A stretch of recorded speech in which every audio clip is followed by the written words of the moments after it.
नमस्ते दोस्तों, मैं हूं कंचन शुक्ला और एक छोटी सी कहानी मैं आपको सुनाऊंगी। आप भी अगर परेशान हैं और ईश्वर से शिकायत है आपको, तो शिकायत मत करिए, आप उन पर विश्वास करिए। देखिए, आपके एक दिन आपके विश्वास और आपके भक्ति की जो है वो जीत होगी और वो आपको इतना देगा ना, देर से ही सही लेकिन देगा जरूर। इतना देगा कि आप संभाल नहीं पाएंगे। एक बार एक राजा जो होता है वो डेली वो मंदिर जाता है और उसे मंदिर के दोनों तरफ दो भिखारी बैठे हुए मिलते हैं। तो जो दाईं तरफ भिखारी बैठा हुआ होता है वो डेली हमेशा वो कहता रहता है कि हे ईश्वर, तूने राजा को बहुत दिया है, थोड़ा मुझे भी दे दे। और जो बाईं तरफ भिखारी बैठा होता है वो कहता है कि हे राजन, ईश्वर ने तुम्हें बहुत दिया है, थोड़ा मुझे भी दे दो। राजा डेली सुबह जो है जब भी जाता वो उन दोनों की बातें सुनता और डेली वो सुनता रहता। तो जो जो राजा के गुणगान गाता था भिखारी, जो बाईं तरफ बैठता था, वो दाईं तरफ वाले भिखारी से कहता है कि तुम क्या ईश्वर से मांगते रहते हो और बस ईश्वर से ही मांगते हो, जीवन भर ऐसे ही मांगते रह जाओगे। राजा से मांगो, राजा के पास बहुत कुछ है और वो तुम्हें जल्दी ही कुछ ना कुछ देगा और तुम्हारा भला हो जाएगा। तुम ईश्वर से मांगोगे तो ऐसे ही बस इंतजार करते रह जाओगे। लेकिन दाईं तरफ वाला वही बस कहता, नहीं, मुझे ईश्वर से ही मांगना है, मैं इंसान से नहीं मांगूंगा। तो भाई ये सब डेली ऐसे ही चलता रहता है। तो एक दिन राजा जो है वो अपने मंत्री से कहता है बुलाकर कि देखो, मैं मंदिर जाता हूँ, दो भिखारी बैठते हैं, ऐसी ऐसी बातें करते हैं।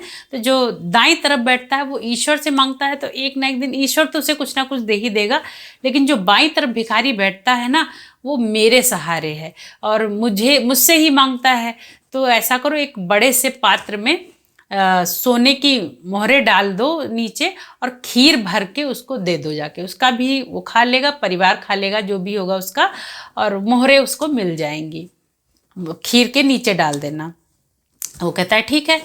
तो भाई वो मंत्री जो है कि बड़ा सा पात्र लेकर नीचे मोहरे ढेर सारी डाल के और खीर ऊपर भर के उसको दे देता है। अब वो खीर खाने लगता है, मंत्री तो चला जाता है, खीर खाता रहता है और सामने जो दाईं तरफ जो ईश्वर से मांगा करता है भिखारी, उसको चिढ़ाता है कि देखा मूर्ख कहीं के, और जो है तुम ईश्वर से मांगते हो, तुम्हें कुछ नहीं मिला, मैं तो राजा से मांगता हूँ, देखो कितनी जल्दी मेरी इच्छा पूरी हो गई। तुम भी राजा से मांगते, तुम्हारी भी इच्छा पूरी हो जाती। और उसे बुरा भला कहता रहता है, खीर खाता रहता है। जब खीर खाते खाते उसका पेट भर जाता है तो वो उठता है, वो जो पात्र होता है जिसमें खीर होती है, कटोरा, वो उस दाईं तरफ वाले भिखारी को देता है, कहता है कि ले तू भी खा ले, मेरा तो पेट भर गया, ले तू भी अपना पेट भर ले। भाई वो भी खीर खाता है, उसके बाद जो है वो वहाँ से चला जाता है। दूसरे दिन राजा फिर वहाँ जाता है तो देखता है कि जो दाईं तरफ जो ईश्वर से मांगता है वो उस दिन वहाँ नहीं बैठा होता है। बाईं तरफ जो भिखारी था वो वैसे ही बैठा है और वही कह रहा है, राजा मुझे दे दो।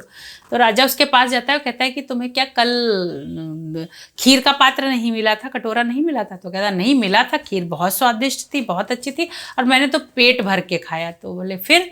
तो वो भिखारी कहता है फिर क्या, वो मैं खा नहीं पा रहा था और बाकी की खीर जो मैंने, वो जो सामने भिखारी बैठता था उसको मैंने दे दी, मैंने कहा वो भी थोड़ी सी खा ले।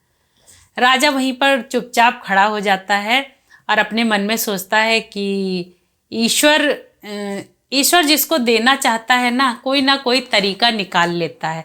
आज जो है उस जो भिखारी था उसके विश्वास और उसकी भक्ति की जीत हो गई और भगवान ने उसे जो उसके लायक था उसको दे दिया, जो इतने दिनों से वो ईश्वर के सहारे था।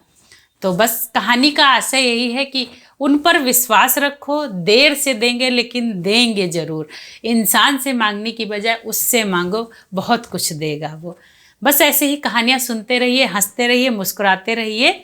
और कहानियाँ पसंद आती हैं तो लाइक करिए, शेयर करिए, कमेंट जरूर करिए। धन्यवाद।